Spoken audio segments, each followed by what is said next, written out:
Hello, welcome everyone to The Distraction here on Fightful.com. I'm Jeremy Lambert, writer of Wrestling Things is what it says on my little bio at the bottom there. With me as always, Joe Hulbert, slayer of wrestling features. Joe, what a day it's been. I feel like our podcast name has never been more apt. Like, this is all a distraction, right? Like, the fact that we intend to actually discuss the great sport of professional wrestling today is very strange to me. But here we are. We're going to talk about, the other thing too, elephant in the room.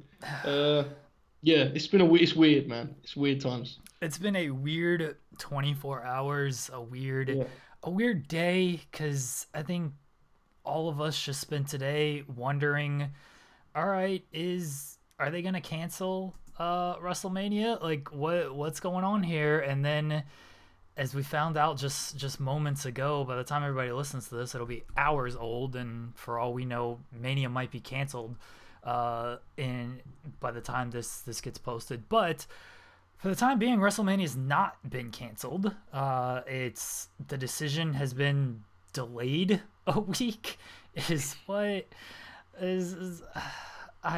Let me get everything out of the way first. This is The Distraction. We sometimes talk wrestling. It's really a basketball podcast. We won't be talking basketball for a while. No, we won't. We put 5 minutes on the clock. We discuss a topic. We usually go over time. Subscribe to Fightful Select, FightfulWrestling.com, FightfulMMA.com, Fightful.com for wrestling, MMA, basketball. I'm writing stuff every day. Joe is writing features, maybe. Who knows? I'm trying to write, but it's a bit tough right now, Yeah. So the big topic today was obviously WrestleMania. Tampa held a meeting, and basically what came of this meeting was they said WrestleMania is a week away, or 3 weeks away, and we don't really need to make a decision right now. It's 3 weeks away. We can hold off for a little while. And then they said, if WWE doesn't make a decision in the next week, then we'll reconvene and we'll talk about it. So we're not going to get a decision for at least a week unless WWE comes out and says, yeah, we are going to cancel it. Joe, WWE is not coming out and saying we're going to cancel this. No. What do you make of this whole ordeal? I mean, this feels like it could be like a contractual thing, I feel. I mean, I'm no expert in this kind of deal, but I'm wondering if this is just a case of which side cancels it will, play a part in the finances of this. That's the only thing I'm wondering, because it feels like it absolutely has to be cancelled, and it definitely will be cancelled. I just think it's now a matter of passing the buck until someone actually does it. I don't think WWE wants to cancel it for many reasons, but one of them is they want it to be out of their hands, right? They want to represent it as being like, oh man, we want to do this Edge match, but real life got in the way. So this is strange. It feels like the decision should be pretty simple. I think we agree on that much, right? Yes. But here we are. It looks like we're going to have another week of building to matches that could happen in an empty stadium / performance center. You make a good point about the financial implications. I know Jimmy Van has talked about it could be an insurance thing. Like, companies are holding off because, okay, if the government says, hey, you got to cancel this, then they get some type of insurance break. I don't know how that all works. I trust that Jimmy knows what he's talking about. It makes sense. There are obviously major financial reasons for any company to not cancel any of these events. Yeah. But don't tell me you care about the safety of the performers and the fans and stuff, and then that's why you're not canceling these events, but you care about it. Like GCW's statement really got to me yesterday of the show's gonna go on regardless of what WWE does, because it's just gotta go on, but we still care about everybody, but we're still y'all don't care about it. Tell me it's for insurance purposes. Tell me it's because the refund process is going to be insane and you don't want to do that. Tell me that stuff. Don't tell me you care about fans. You can tell these fans, hey, every 5 minutes, everyone get up, go to the bathroom, wash your hands. You can pass out hand sanitizer. You can do all this stuff.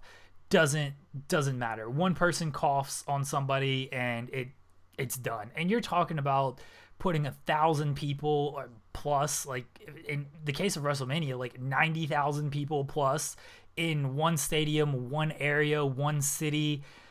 You're not protecting a city that's already had an outbreak at that, like traveling from all over the world. You're not protecting anybody by doing this. The best way to explain this situation is, imagine just like mapping it out to a non-wrestling fan who'd never heard of WrestleMania and being like, so like, yeah, granted they're cancelling all these things, but we're going to just do an 80,000 seat wrestling show and there's going to be fly-ins. It's the worst possible scenario, but bro, we need to do this Edge match, okay? So that's literally where we're at here. This is a very simple scenario.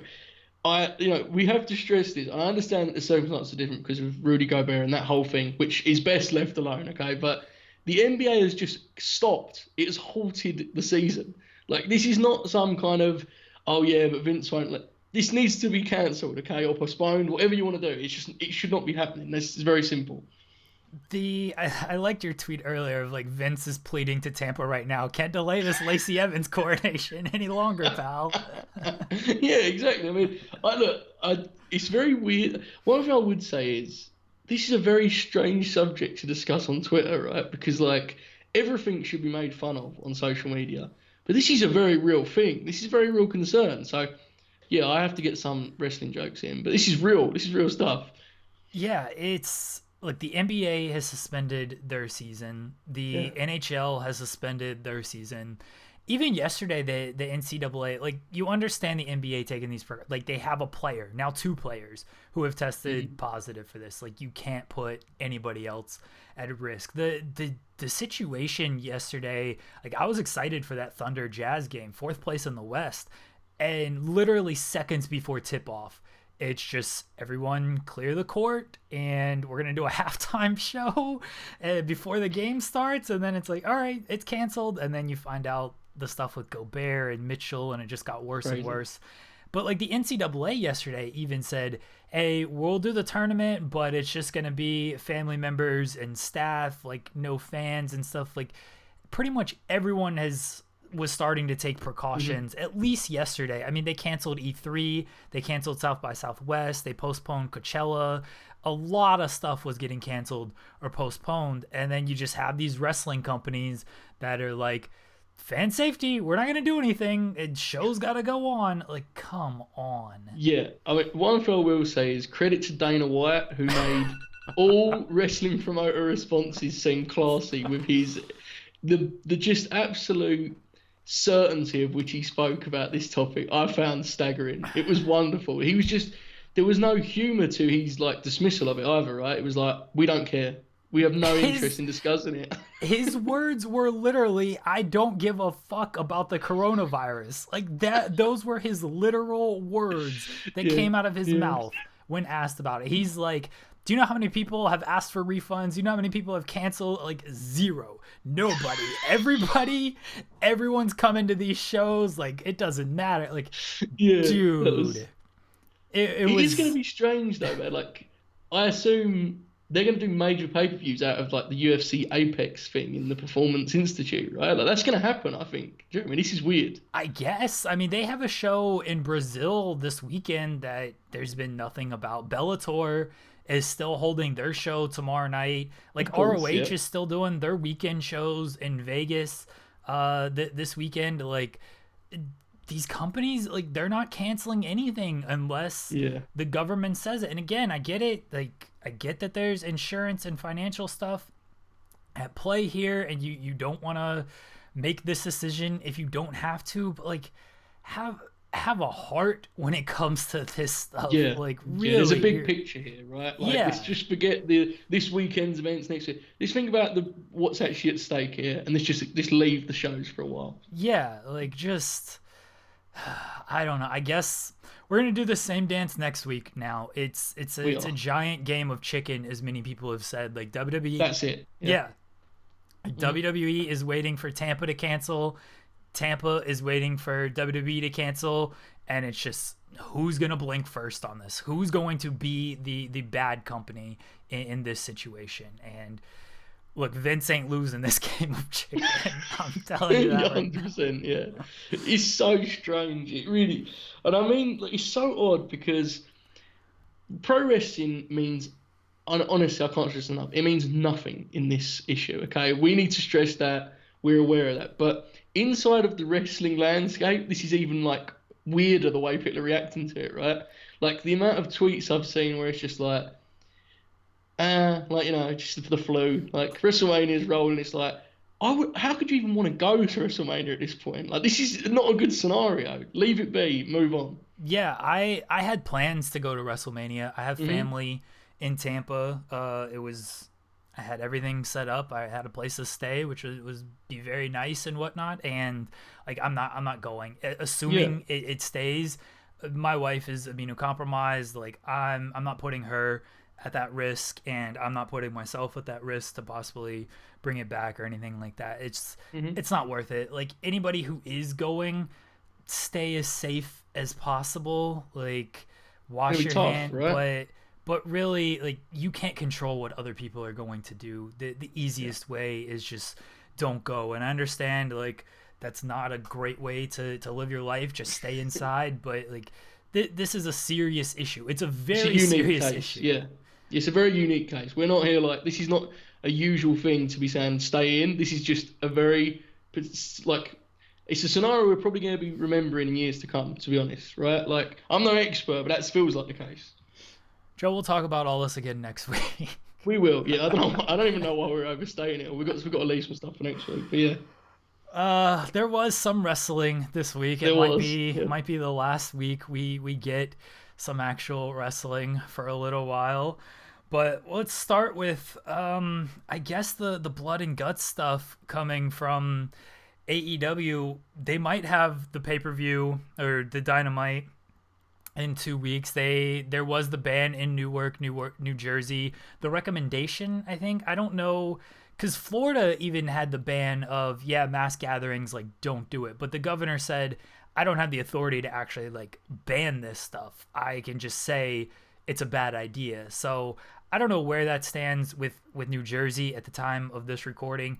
It might be like this is an actual ban. AEW hasn't put out a statement on Rochester, who has the same ban, or Newark, where Blood and Guts is going to be in 2 weeks. Assuming they hold this Blood and Guts event, it's going to be the Elite against the Inner Circle. Joe, they announced the rules on Dynamite last night. It's War Games. Yes. This is so odd. Like, they've got 2 weeks set up here of major events within their own kind of, like, I mean, we laugh at the Dark Order stuff, but like, they're going to debut, the Exalted One's probably debuting to no fans, guys, okay? Like, and I assume it's Luke Harper, Brody Lee, and man, like, that Rochester debut was set up so beautifully for that dude, and this is going to be odd. How do you do a War Games match for no fans? I don't know. I honestly don't know. I don't know where they're gonna. I guess they're gonna do, like, from what I've heard is they've talked about just doing the shows in Jacksonville, since that's their home base, and Tony Khan has, I guess, leases with different arenas and whatnot. Like, I'm sure they could. I guess they could do Daly's Place and just limit it to essentially like their performance center, limit it to essential staff and family and stuff. But that's like a big show. Like, it's it's not like it's just your run-of-the-mill, like, kind of Dynamite show. It's, we're doing War Games on free television for a feud that's been building since the inception of Dynamite, and we're just gonna do it in front of family and friends. It's a weird.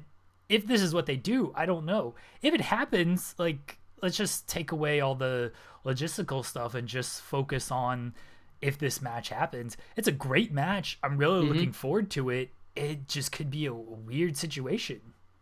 Yeah, well, I mean, the thing is if we was to assume it's not going to happen in the arena it's scheduled to take place in, I think that's a fair assumption right now. We don't know for sure. At that point, the false advertisement element's kind of dead. So I think it's probably best they hold off War Games. I don't know if there's certain things they could do in like a studio format with friends and family, but War Games feels like a silly choice, right? Because I think it's pretty obvious that their War Games is going to be super violent. That's the whole point of why they're doing it. I think it's going to contrast with what NXT's done. You don't want guys like bleeding all over a 2-set ring in a studio in front of their friends and family, man. This isn't a real sporting competition. The business has changed, Jeremy. I'm allowed to say that now. And it's all about, crowd reaction and stuff, man. Let's not have these guys seriously hurting each other in like some small little studio. You can do a show, but war games should probably just be left for. I think anyway. That's what I would say. Yeah, you can push that back. I agree with you. It'll come off very strange if they try to do this big War Games match in front of 100 people. Yes. Like imagine like NWA trying to do War Games. Like the NWA show is great. Like the studio shows are great, but like imagine trying to do War Games in that setting. It would look very, even when NXT does their cage matches at Full Sail, it comes off just kind of a little bit lower rent than you would want it to. And we're talking about 2 rings and a cage here. And yeah, I don't know what they're going to do. I can't imagine it continues as scheduled. No. I just can't. Well, the biggest problem, I guess, is like, obviously with these things, you never know where the end is.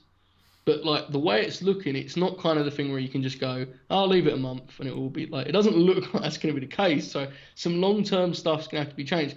I mean, we've already covered Mania far too much, but that is the one element of it. And I shouldn't say I'm interested. God, man, it's way more important than my interest in wrestling booking. But I am like a little bit intrigued when it gets cancelled. I'm going to say when.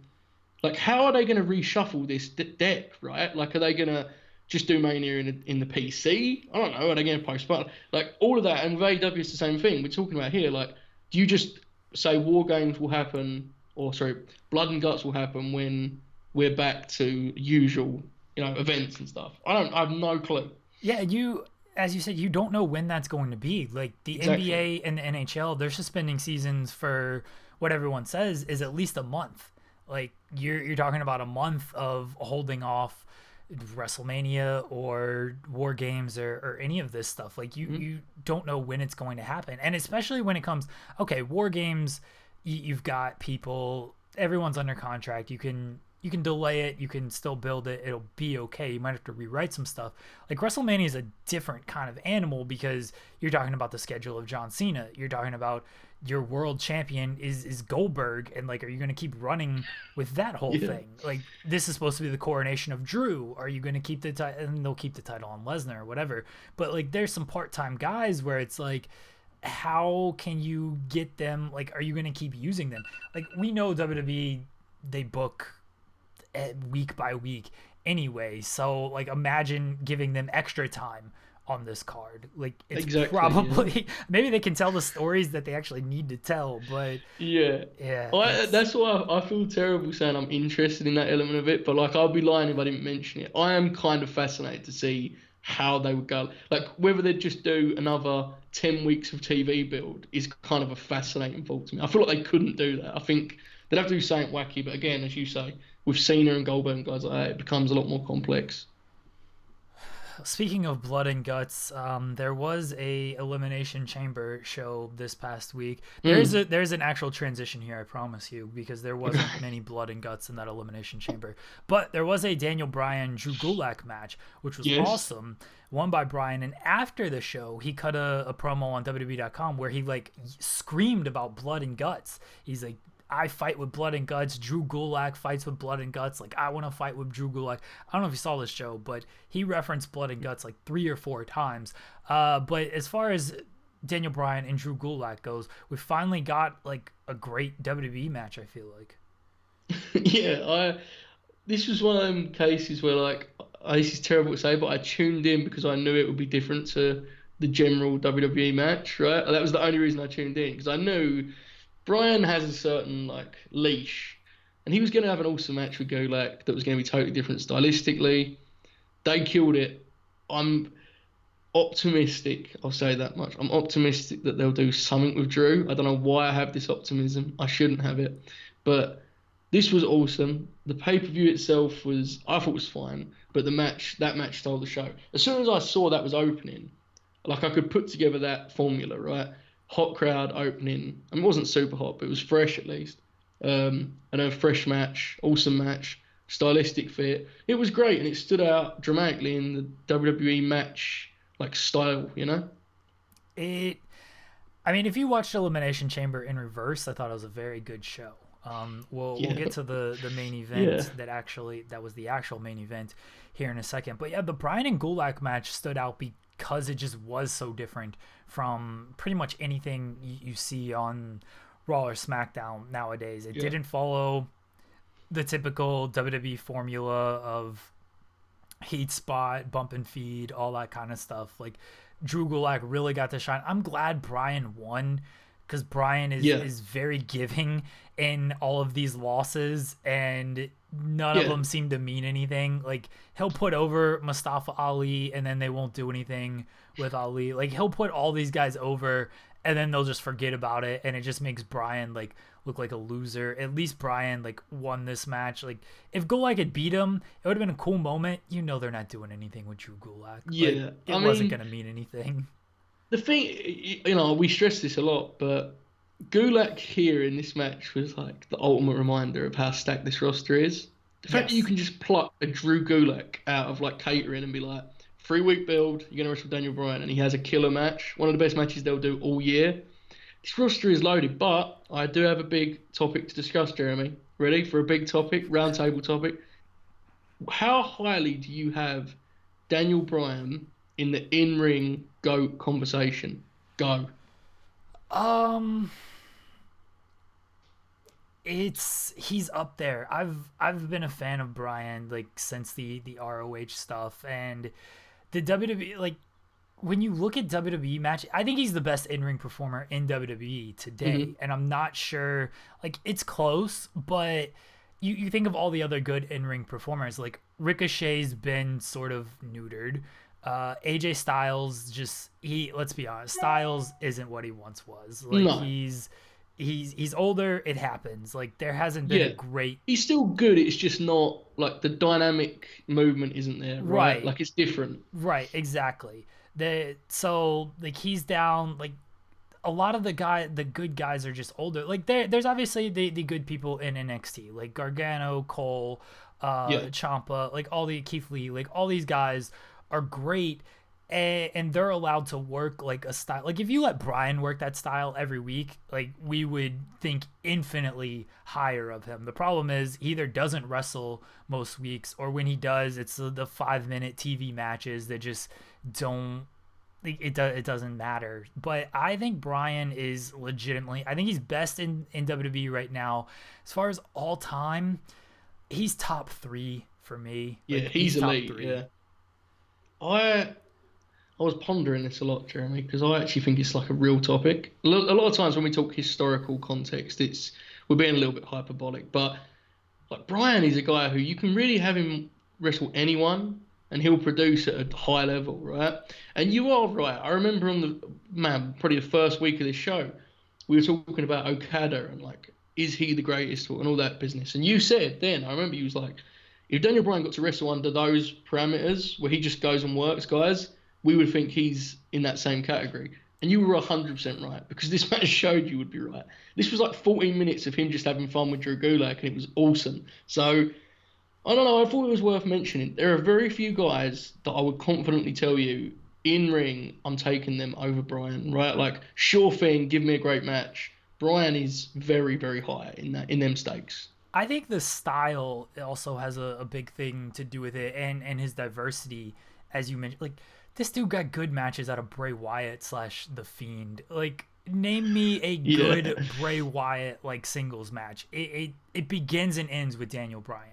Like that's it. And look, could Okada, Ospreay, Tanahashi, like could these guys get good matches out of Bray Wyatt under the WWE style?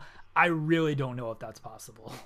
No, that's an amazing thought though. Some of those guys wrestling like Bray Wyatt at like Royal Rumble, you know, Tanahashi coming in for a quick match with Bray Wyatt, the Fiend.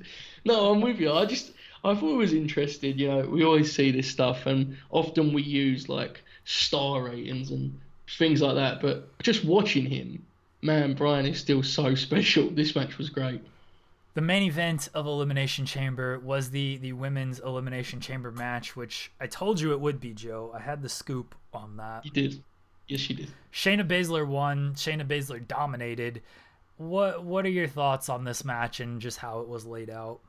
I do want to first speak quickly on. I thought they were in some ways positioned to fail. Actually, I should say in many ways.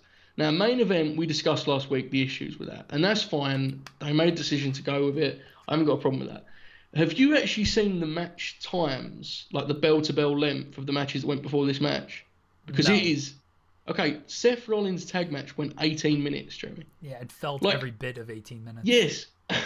AJ and Aleister Black went over 20 minutes. If this is going to be the main event, and it's going to be a prolonged squash, basically, can we perhaps shorten the overall show length so that by the time we get there, people aren't legitimately exhausted? That didn't help, number one. Number two, we already knew all of the issues with this main eventing because everyone knew the result, even though there was some people, including myself, convincing themselves something funny would happen.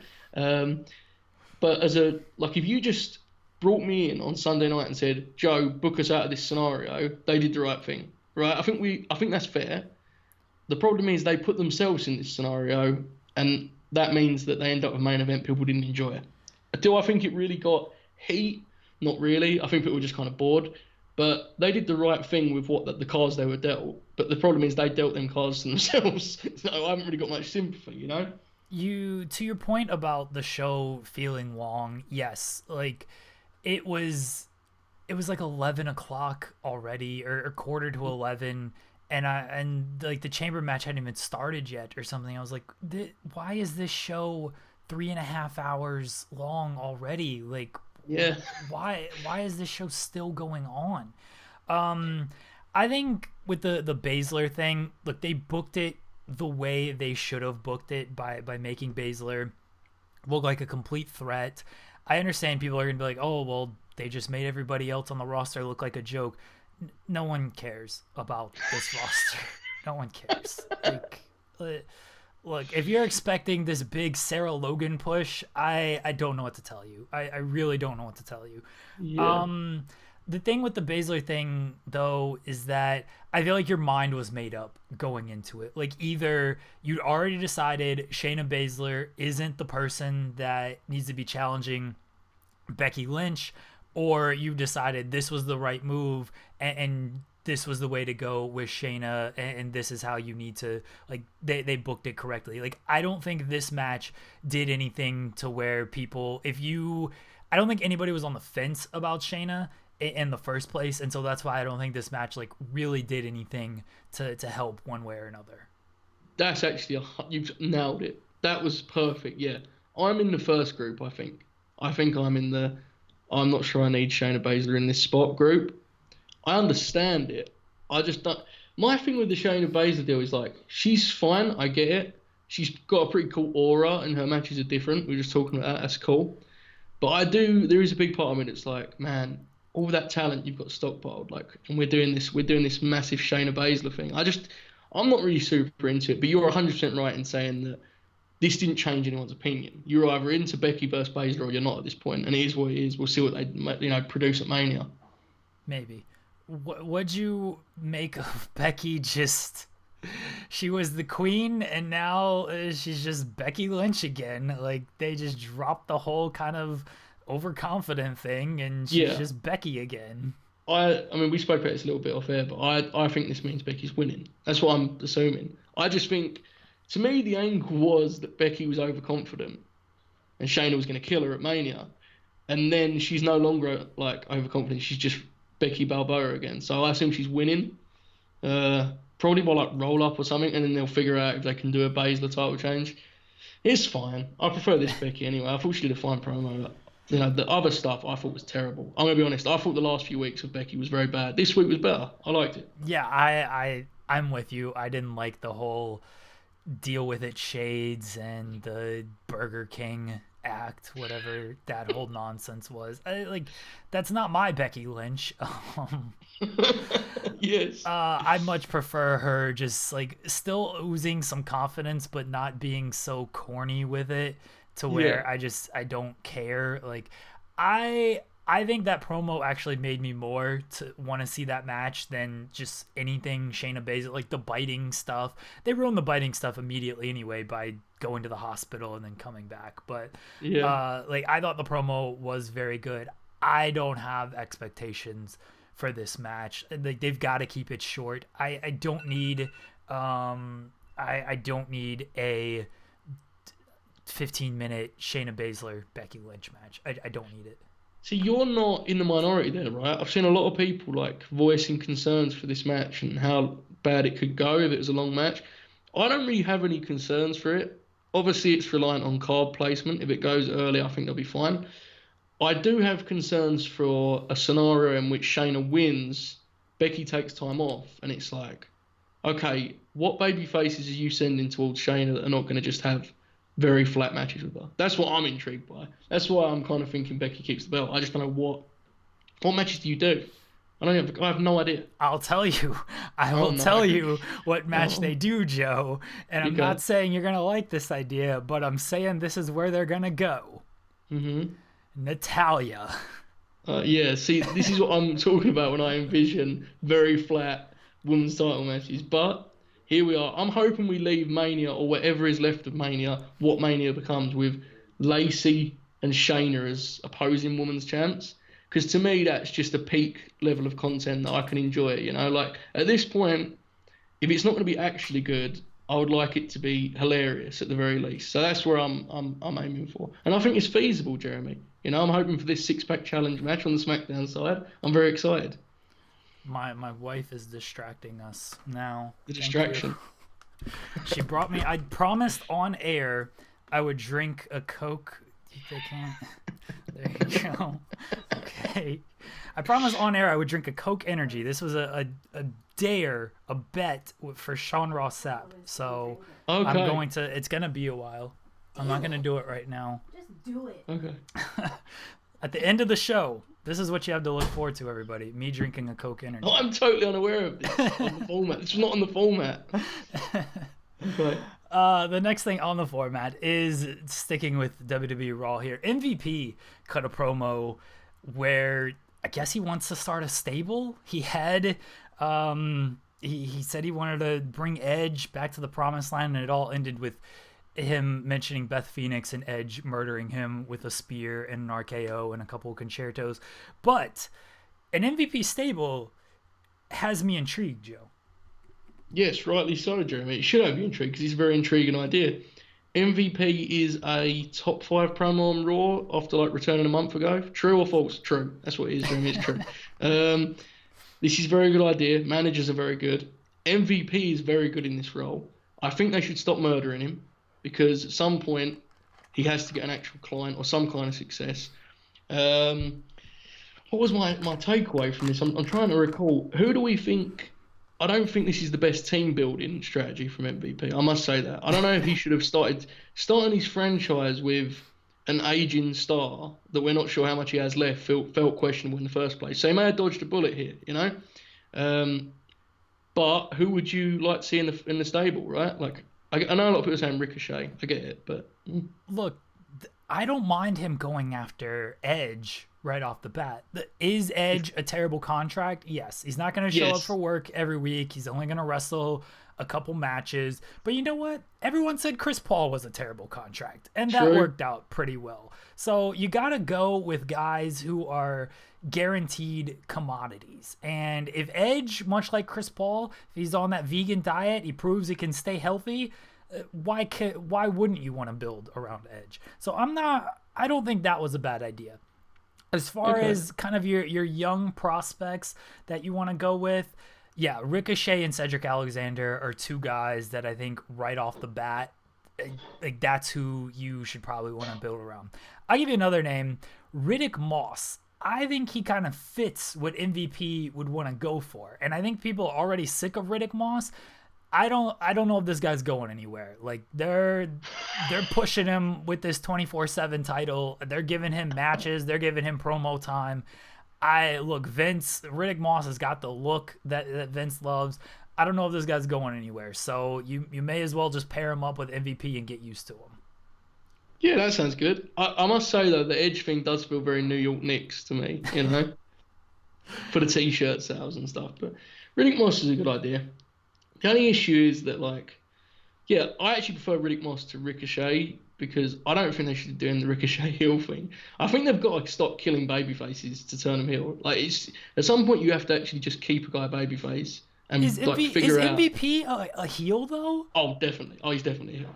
Yes. Why Edge was a dick to him? Yeah, but he said something mean about Beth. Remember? He was concerned, and he thought Edge should be Oh, was concerned he? too. Oh, he was right then. No, he's a babyface. Sorry. Yeah, he was a babyface. By the way, I do want to report back on this. I still think it's hilarious if Beth actually is in the women's tag match at WrestleMania, if there's a WrestleMania. I still think that's hilarious. And no one else is talking about how funny it is that, like, she got RKO'd. She's, like, embroiled in this heated thing with Edge and Randy. And then she's just going to come back and be like, hey, look, we've got tag titles to win here, okay? Good luck. Good luck with Randy. But I've got more important fish to fry here. So, yeah, I do like that element of it. But this was a good segment, I thought. But the stable part, I agree, that was a fault that actually intrigued me a little bit. Are they actually going to do anything with this stable, or was it just MVP go out there, kill some time so Edge can murder you? I mean, it maybe was that, but he's like a really good promo, I feel, still. So it would be dumb not to. The only problem is, I mean, I don't mean to stress this too much, but there's not that many young guys on the main roster. Like, average age, I'd imagine, is not. There's not like a bunch of really young guys that you're going, okay, in 10 years, man, this guy's. No, there's not really. I don't know if you want to be doing. I mean, Apollo is on SmackDown, right? I saw some people suggesting that. I don't know. I mean, there's not like a group of hot prospects. There's just guys that have currently been booked poorly, and we're putting them in this bracket. But I don't know if that's the real use of them. But yeah, anything to keep them on. No one feels like a young guy, even if like they are. Like, I don't know off the top of my head, like Aleister Black's age. He feels like he's at least 38. Yeah. Yeah, I don't think he is, but yeah, he's probably closer to 38 than people would guess, I think. I just no one, like Buddy Murphy, I feel like it is a young guy, but even he feels just kind of old. Seth Rollins might need some new henchmen with this injury to Razor. Are you like totally out on the Seth Rollins thing? Because I am, I think. I think it's a good gimmick. I think Rollins does well with it. He's been feuding with Kevin Owens for 8 months now, and this is the issue. Like, this was the issue with the Roman Reigns, Baron Corbin stuff. Is it's like, you've got to know when to end some of this stuff. Like, you can't keep giving me this Seth Rollins, Kevin Owens stuff. Remember the other week they did the referee thing, and then that was like, I like that idea. Like, oh, just people are gonna be joining Seth Rollins. Like, we're gonna have fans like come in and attack Kevin Owens and join Seth Rollins. Like, we're gonna turn Tom Phillips heel because we definitely need a heel announcer like Michael Cole. Like, we're gonna turn him heel.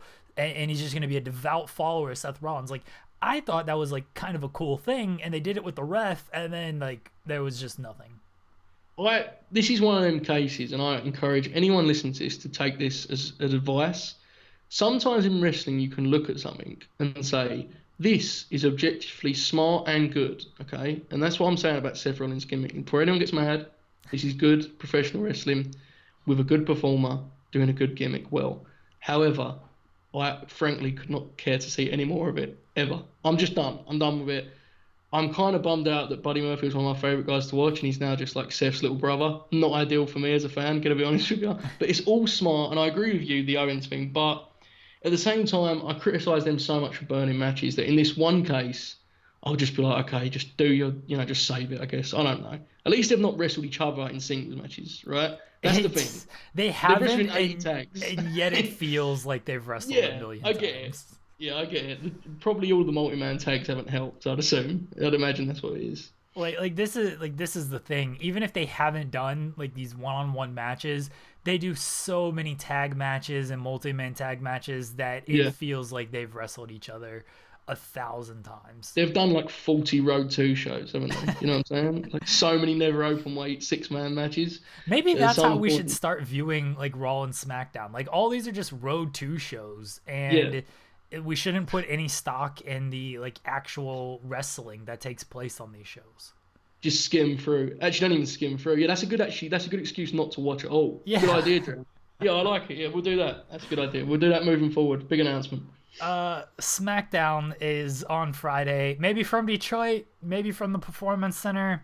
Who knows at this point? Maybe from a backyard somewhere. Right now, it's in Detroit. It was reported last night that they were moving it to the Performance Center. WWE quickly put out a statement that says, nope, it's still in Detroit. Like, we're still going to do it. I know the Jazz like just played at Little Caesars Arena, of course. So like that's probably not the best thing. Like I assume they've wiped it down and everything, but control this stuff. Like you can control this stuff, companies. Yeah. SmackDown shaping up to be a big show wherever it takes place. We got Paige returning to confront Bayley for some reason. Big time. We have Jeff Hardy returning. I don't know if he's wrestling, but he's going to be on the show. And we've got John Cena returning. Joe, what are you looking forward to on SmackDown from an unknown location? I mean, I'm not looking forward to any of it, to be honest with you, Jeremy, but I will say I'm going to compliment the advertisement for this show, the little brief, TV bumper ad, in which it was explained to me that after months of disparaging comments, Bayley will finally be confronted by Paige. And I must say, I do watch SmackDown. I'm pretty loose with how I watch it. I'm going to be honest. I've skipped through a lot of SmackDown, but I was somewhat intrigued as to what I'd been missing. I assume this means months of just generally disparaging comments, not towards Paige. I haven't missed something here, have I? Right? No, I legitimately, when I heard this on Raw, I had to ask people in the chat. I asked Carlos, I was like, did they say Paige was going to be on the show confronting Bayley? Carlos was like, yeah. I was like, why? Like, what does Paige have to do with any of this? And he didn't have an explanation either. But I when I heard that, I was shocked. It really out of left field that Paige is confronting. Look, she's not happy. Paige is a role model, an actual role model. Yeah, Bayley is Baker. not. Like Britt Baker, right, Jeremy? Like a real role model. The GOAT, no, Britt Baker. Yeah, she's awesome, by the way. I don't know if we're going to talk about it, so I just want to say she's awesome. But are we assuming this is Nia Jax's big return? I am. Yeah, that's a good theory because the rumor is a 6-pack challenge for Mania, and they don't have a Red 6, hot. and Yeah. I mean Nia Jax makes sense that she would be the 6. Wait, so does the 6 include Dana Brooke or not? I'm actually asking that. I'm not trying to be like an arsehole. No, I don't think it does. It's Lacey, Sasha, Bayley, Carmella. Maybe it is Dana Brooke. Who else is there? Naomi, and then I think Nia is going to be the 6. So it's that's best guess. I don't know. The first 5 I named were definitely the reported 5, and then the 6 was just a mystery. Do we think Paige as a manager is useful? No. Okay, I don't mind this idea if it's her and Nia, but that you seem to be in the consensus here, right? I don't think any manager is useful. Like this is kind of the issue. Is I don't think they do a good job with managers. So I don't think any Heyman is Heyman, and he at least has the cachet to pull it off. But even Heyman, it's like, all right, he's gonna kind of cut the same promo every week. Like I don't think they know what to do with managers. That's why I don't think it's useful. I think Paige was fantastic as the general manager. Absolutely fantastic. Like that was a perfect role for her. And then it just got stopped because the fans are the general managers now. Like they tried with the Kabuki Warriors thing. It never made sense. I thought she was okay with I guess they were Absolution, Mandy and Sonya when Paige was wrestling. Like I thought she could be a good mouthpiece for them, but I don't think they know what they're doing with managers. Yeah, I can kind of the idea of Nia and Paige as heels with Paige as her mouthpiece intrigues me somewhat. Them doing that same act as babyfaces is a lot less interesting to me, and I'm not quite sure why. I just don't think Nia as a babyface is a challenge in itself. But then giving her a manager it's like, man, then it's just a weird situation, right? I don't get that. But Maybe she won't be a babyface. Maybe she'll just do one angle with Bayley and then she'll be in the six-pack as a heel. Saying that, SmackDown needs heels. So maybe she will be a heel. Yeah, it's fine. I don't know what Cena's doing. I hope the show gets moved to the Performance Center. Yeah. And we get the John Cena big thing at the Performance Center. Just imagine John Cena on that show. Even just the whole Fox setup. You're gonna do this big show from the Performance Center on Fox. WWE is supposed to be this larger than life thing, and then here's this show with 50 people at the Performance Center. John Cena comes out to do his thing with the Fiend. It's man, this major movie star is here just chilling with 50 people at the Performance Center. It would look hilarious to me. So I hope it happens. They pushed back Fast 9 a year, by the way. This upset me more than anything else today.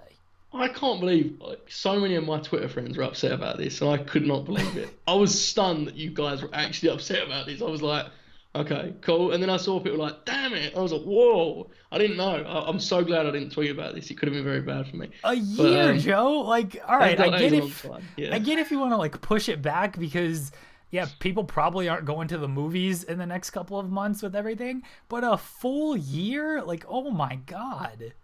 One quick thing, we should probably talk about Jeff Hardy a little bit.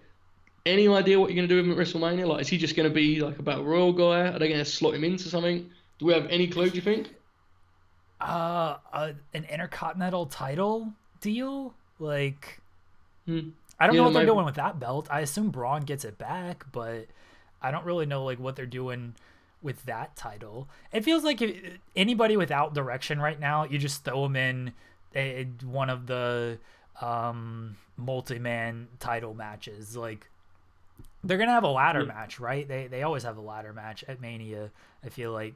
I assume the Raw side gets that. Oh, okay. I was thinking because I was thinking you do the SmackDown side where you do Braun, Sammy, Cesaro, Sheamus, Jeff Hardy, Shinsuke for the Intercontinental title. You just do that. I just thought it was gonna. I assumed it was gonna be the Humberto, Carrillo, Andrade, Ray, all them guys. But you might be right. There's actually more guys on SmackDown, I think. They should just throw the U.S. title and the Intercontinental title matches together and make it a 12-man double ladder match. Okay, so you've got one thing hanging on one side of the ring, and you've got the other thing hanging on the other side of the ring. So you just pick which one you want to go for. Yeah. Instead of them both hanging in the middle, because then you just grab them both. You got to have them separated. I mean, we've had better ideas on the distraction. I'm not going to pretend it would upset me, but you are right in the sense that we should do anything possible to put Jeff immediately back in a ladder match, because apparently that's just what he is now. That's his whole gimmick. I mean, it always has been, I guess, to some extent. But yes, Jeff is back. Yeah, you know what? Actually, you're so right. Sammy's totally interrupting Jeff's promo, right? Jeff's promo, Sammy's coming out of his pals. You've got time to speak, but the new Intercontinental Champ hasn't. That whole deal. And I will not talk about Sami Zayn interrupting a moment of bliss before you ask. No, I will not do that, Jeremy. But yeah, that's what's going to happen. Good call. Or a double ring. I'm going to expand on this. The double ring for WrestleMania. So that way you can have the two titles hanging in the two separate It would be rings. worth it, definitely. Yeah. Look, they got to combat the Blood and Guts show. So they got to have their own two-ring thing. They might not have to, but yeah, I agree. Good idea. Our final topic, I believe, is the biggest topic that we have, honestly, Joe. Yeah. Luther, our pal Luther, Japanese, let me get this right, Japanese deathmatch legend, original death dealer Luther, has signed a full-time contract with AEW where he's going to be a performer and he's going to be working in the office. Yes. I mean, this is the biggest segment we've ever done, I'm assuming, right? Unless I've missed something. I mean, granted, there's some pretty important stuff going on in the world, and we discussed it a little bit. But this was the main headline when I woke up this morning. I received many tweets about this. At one point, I was convinced I'd got given the contract. So many people were happy for me. Not quite sure why that happens, but, fair enough, guys. I appreciate it. This is, in all seriousness, Jeremy, I'm going to be serious now for a moment. We have a lot of fun and games. This is a pretty cool story, and congratulations to the original Death Dealer, the Japanese deathmatch legend. I think you should combine them names in some way, but that's just my opinion. But congratulations. This is a legit cool moment for him, of course. And it's an even cooler moment for us because we have a major victory just a few months into our podcast's history. Very, very exciting times. I'm a little upset that Luther did not allow us to break this news. He gave it to Jericho. Like, Jericho's ever done anything in the wrestling business. Who he ever beat. Yeah. Like, Jericho really needs it, too. Like, come on. Yeah. I was very excited to see this. Yes, we joke around, but we actually do like Luther, and he's a very, very friendly guy. And this is a cool thing for him. I don't know what he's going to be doing in the office, but I would imagine death will be dealt to some people who get in his way. I want those skits with Luther. Remember those Sports Center skits? With the office linebacker, it might not have been Sports Center, but he just go around like hitting. Yeah. I want that with Luther. Like, I want if somebody screws up in the AEW offices, Luther just goes around and like threatens to beat them with a barbed wire bat or something. Yeah, that would be strong. I wanted to ask you, do you think before or after June, by the time that Luther's the head booker of the territory? That's what I wanted to know. Because I was going to say May. But with everything that's going on, I might push it back a little bit. I think you have to delay it because the original Death Dealer, probably not the nickname you want to push at this time. But definitely by the end of the year, I think he's booking the territory. We're still building toward the big Jon Moxley Luther death match. But I'm excited for Luther. He's been around for a while. He's apparently impressed a lot of people in AEW in the 4 months that he's been there. He's dealt with some rough booking with the Nightmare Collective that just kind of got dropped out of nowhere, but he's making the best of it now with the feud with Jimmy Havoc. So good on you, Luther, and we're very proud of you. I'm still a little upset we didn't get to break the news. Yeah, I agree with you. I actually, now that you brought that up, I'm no longer happy about this situation at all. But, yeah, I mean, I do think this is, I said earlier, I made a comment that this current time in the world will be remembered for years to come. And I did forget that this instance in that, right? Like, I do think in a decade, they'll be looking back and saying, oh, of course, this is when Luther got his deal with AEW and joined the office officially. Major win for the distraction that day. So we've put our place in the history books, Jeremy. We can be proud of our part in this. But Luther, he should be very happy, and there's big things ahead. We know, Jeremy. We know we're inside this deal. So how much do you think we influenced this decision? Because I just imagine Tony Khan has been listening to this. He's like, man, these guys might make an offer to Luther. We've got to lock them down. I've heard some things in that regard. I would say on a scale of 1 to 10, I'd say our influence is about a 12. To be honest with you, and that's a quote. That's a direct quote. You can report that. There is talk, as you know, Jeremy, the tag team division is a major, importance in AEW, and there is talk of bringing us in. I'm interested. I'm going to say it now, Jeremy. I'm interested in such a thing, but we are not coming in as just a tag team. We're a faction, okay? It's us and it's Luther, and that's just the way it is. I'm setting that up now, and I'm doing it publicly. I know Tony won't be happy with that, but that's the way it is. So, yeah, great news for us, good news for Luther, but really a victory for the whole wrestling world in a time of darkness. And that's very important. And that's where I have to credit Jericho, because he announced this at this particular time for a reason, right? He knew that we needed something. We needed some hope. We needed some positivity. Hit send on the Instagram post, and suddenly the world has changed. So I'm very happy for all involved, definitely. This news of being booked in the tag team division is complete news to me. So not in the format. You've gone off script, but you are right. Like, if and when we're coming in, it's as a faction. Like, Look, we're great as a team. You add Luther to us. There's no stopping this. So I think us versus the Jurassic Express is a big time match. To be honest, we could take. I would have said easily. Yeah. Shoot, work, doesn't matter. we have the original Death Dealer, man. Come on, this is easy work. Bring them all. I'm happy to go. If I've got him on my side. Yeah. Look, there's nobody else I would want in the trenches besides Luther. Factual, yes, 100%. It looks like SmackDown will be at the Performance Center this week, by the way. Very exciting. John Cena coming to the Performance Center. It's excited. so odd. Like, how weird is it that NXT had to be at the Performance Center this week? Like, actually had to be there. And we could see shows only coming from the Performance Center for the next few weeks. Yeah. That's wild, right? They destroyed the Performance Center on NXT. I don't know what's left of it. Do we talk about NXT? I mean, yeah, they did. But, you know, I thought we banned it.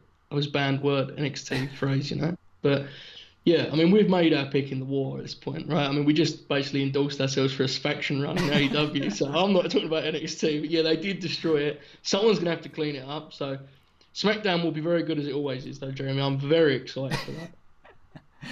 Do you want to say that with like a little less sarcasm? Well, you know, there's a lot on there that I love, Jeremy. You know that. I get very excited for SmackDown every week, Friday night, prime time. And this week, no different. And especially because we have a unique setup for it, Jeremy. And you know how much I love unique setups for it. So I'm very, very excited to see what John Cena says about his match with the Clown.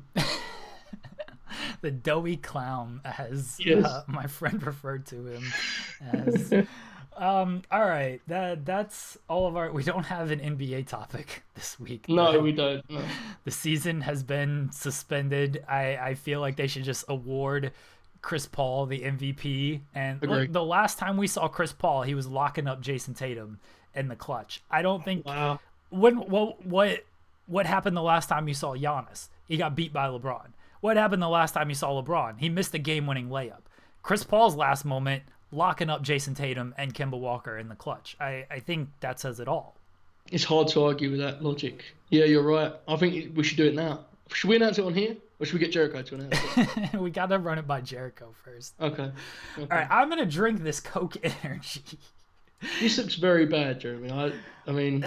So it says 0 sugar on it. How do you have an energy drink with no sugar? So here's the deal with this. It was Saturday, and the UFC show took forever. Great show, but they had 2 fights go 25 minutes. Do you remember the show, Joe? Did you watch the UFC show? Oh my God, that was Yeah, sorry, It feels like a long, long time ago. I'm with you. Yes. The show didn't end until like 1:45, and it was the time change. So like 45 minutes later, it was all of a sudden 3:00. And I was talking with Sean, and I was like, "Oh yeah, I'll drink a Coke Energy. It'll be fine." And he's like, "Those suck." And I said, "I've never had one, but like I like Coke. I like some energy drinks." And Jonah Hill has never lied to me. Like, I don't see how this is bad. Okay. And he's like, "No, it sucks. Like, try it." I was like, I will try it on the air this week. And so here we are. It's unopened, as you saw. My roommate brought it to me, so it is completely unopened. So there's nothing else in it. Let's see what this Coke Energy has. I actually have a personal anecdote about this drink you're about to drink. I once was in London and people were handing them out for free, and I still didn't have any interest in drinking it. So I have no experience with it, but actually tell you what I think of the concept in itself. This is going to be very bad. Oh, there's a hesitation there. I just snip. Oh no! Oh, it's not great. Okay, that could be worse. It's not as bad as I think Sean made it out to be, but it's not something I'd ever drink again. Is it good enough that we could get a sponsorship deal and pretend it's good? No, because if so, no. No, it's not. Oh, because wow. I don't think they'd pay us for one. Like they're tossing money to Jonah Hill, so they'll pay Jericho, not us. Okay, but imagine in 6 months when we're the tag champs, like, then is it possible? You know, I'm interested. That's all I'm saying. Jeremy's not interested, but I am. That's what I'm throwing out there. This is a segue because next week I think we're gonna do our Domino's Pizza episode. Yeah, if Domino's is still like open and in business, yes, maybe. Assuming that Domino's will still deliver to both of us a week from now, and assuming that like just all these wrestling events get canceled and we don't have a whole lot to talk about, we're just gonna eat pizza and politely on air. I understand people don't want to hear us munching on pizza for an hour, but and we're going to talk about Dungeon and Doom era WCW. I've decided this. This is good with me. I've been waiting for you to tell me this. This is very exciting. I mean, every week you send the format over, and I never see Dungeon Doom. I see, AEW, Raw, SmackDown, and I'm just always thinking, when are we getting to the good stuff? And here we are. It took a pretty big deal to get there, but yeah, I mean, we may actually need to bust out some concept shows. So next week is the Dominoes show. We're going to pencil that in, but Yes. we're going to need some wacky ideas, I feel, because even if these shows continue, I get the sense they're not going to be like topic heavy. I just get the feeling they're going to be kind of odd, Yeah, I don't know what AEW's gonna do. I don't know what WWE's gonna do. Like, especially if Mania gets canceled, you're not building towards these shows anymore. Imagine if Mania gets canceled and they're like, we got to delay Cena, Goldberg, Brock, all this stuff. Like, what are they gonna do in the meantime? They've got to blow some of those matches off, man. You just can't continue some of those programs. But yeah, I mean, I don't know. We've spoken about it enough because we have no information, but my God, it is a fascinating thought. As terrible as it is to say in a real life issue, my God, it's interesting to consider what the hell they'll do with this show. So we'll be back next week eating Dominoes, talking Dungeon of Doom, Doomsday Cage match, because that's my favorite match of all time. Oh, wow. You Okay, didn't know that's this? very exciting. No, I did not know this. Oh, yeah, the Doomsday Cage match from Uncensored 95. Yeah, love that match. Or 96, Okay. maybe, but Yeah, that's big time for next week's show. We need to discuss this in depth. yeah, Definitely. I love I'm that excited. match. So we'll be back I next might week. have to resubscribe to watch that match. That's right, you canceled your network subscription. Everyone follow Joe. Joe, where can the people follow you? Joe Hulbert 5. I have nothing to say right now. I've stopped writing. I've stalled all process. Adam Silver told me to stop. I've stopped. And yeah, I have nothing going on. I am watching a lot of Stan Hansen matches though, which is good. I'll tell anyone that has cancelled their WWE Network subscription like me to go to the New Japan World Archives, Jeremy. 1981, Stan Hansen versus Andre the Giant. I'll discuss this more next week. That's all I have to say. Okay, so we got Dungeon of Doom and we got Stan Hansen and Andre Yes, we next do. week. Yes, we Shaping do. up to be a Big show. Big show, yeah. Big show. You can follow me on Twitter at Jeremy Lambert 88. I was famous this week, Joe. I went viral. Okay, I need to tell you about this. So, I don't ever go on Reddit for my wrestling news just because that whole thing is not really for me. But I went on there this morning and I saw your tweet about, okay, and not only was it your tweet, in front of the tweet it was Lambert in brackets, like he was like a true voice of wrestling. And I was very proud of you, man. Like it had like they bracket the names like Meltzer. Yeah. And it was Lambert. I was like, damn. And no one in the thread was like, who's Jeremy Lambert? It was literally just everyone talking about how funny your joke was. So congrats. That was a big win, I thought, again, for the podcast. The podcast is winning. The world is losing, but we are winning right now. Sean messaged me last night, is like, you're on Reddit. And I was just like, okay. I did not expect to wake up to news that tweet would just be on Reddit. It's got like 2,000 likes or something right now. Great tweet. Yeah, that was a great tweet. I guess so. I don't know. But everyone, as I said in that thread, Joe is much funnier than me. Follow him. Don't That's debatable, but I mean, I've attempted to be funny for years and I've never got on Reddit. So, yeah, I appreciate it. We will be back next week in some capacity. It sounds like it's going to be a Domino's tribute show, and we'll talk about it might be a Fed tribute show or an AEW tribute show if these companies just go under. Yeah. Thank you everybody for listening. Fightful.com, all your wrestling, MMA, boxing needs. Fightfulselect.com, best way to support everything we do. Sean just put up a note about the revival and how, I mean, I'm not sure how many people are going to get paid right now, but yeah, WWE not keeping the revival off the road and keeping their bank accounts a little bit empty right now. So a bunch of news on, big news. Bunch of news on Fightful Select. You get early access to columns, extra audio. Sean's doing a Q&A show later today. I'm sure he will talk about WrestleMania and whatever there is to talk about, that it's a show. So Fightful.com, FightfulSelect.com, follow us, and we will be back next week.